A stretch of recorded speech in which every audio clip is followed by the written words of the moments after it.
Oftentimes we're presented with hypothetical questions from potential clients. What should they do if they're pulled over by the police for suspicion of driving under the influence? My answer to that is a blanket answer, not only as it relates to driving under the influence, any other crime that you may come in contact with a police officer regarding, and that is cooperate with all the lawful orders and requests of police officers. A lot of times you have folks out there that want to become street lawyers and want to debate things with cops that are on the streets doing their job. And remember that all police officers, their number one priority is officer safety.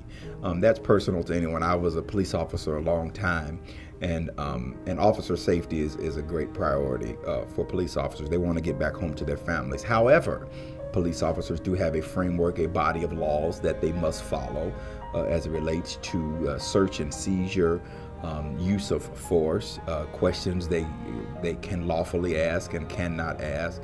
And but in the process of being pulled over specifically for suspicion of driving under the influence, you cooperate with the officer's lawful commands. There could be a series of things that the officer asks you to do, such as take field sobriety test, breathalyzer test, and you have to know your rights under those laws. Oftentimes the plumb line is if the officer is asking you for permission to do something, oftentimes it's maybe that they don't have any other lawful way to get the information from you outside of their consent.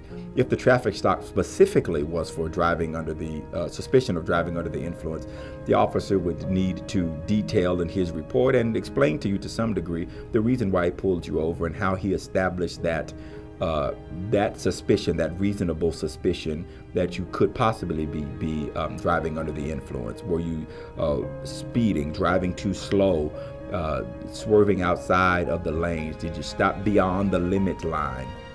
He would need to explain to you within reason at that point why he stopped you, what you did that caused him to believe that you were driving under the influence. At that point, you're under no obligation to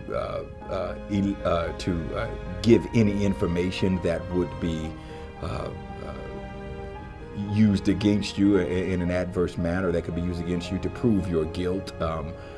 You can plead the fifth, as they say, but cooperating with his reasonable commands is something that would be expected of you. And again, if you're in doubt, again, always plead the fifth. Don't resist the officer. Don't go back and forth with them. And as soon as you have an opportunity after conclusion of the stop, be it that stop ended in arrest or that you were released, contact the lawyer and make sure that you discuss it with a lawyer that is experienced in dealing with DUI cases, because sometimes cases aren't filed immediately. Sometimes they're filed down the road. And so you would want to talk to a lawyer and make sure that none of your rights have been violated, because all of these things could play a role when the matter proceeds to court.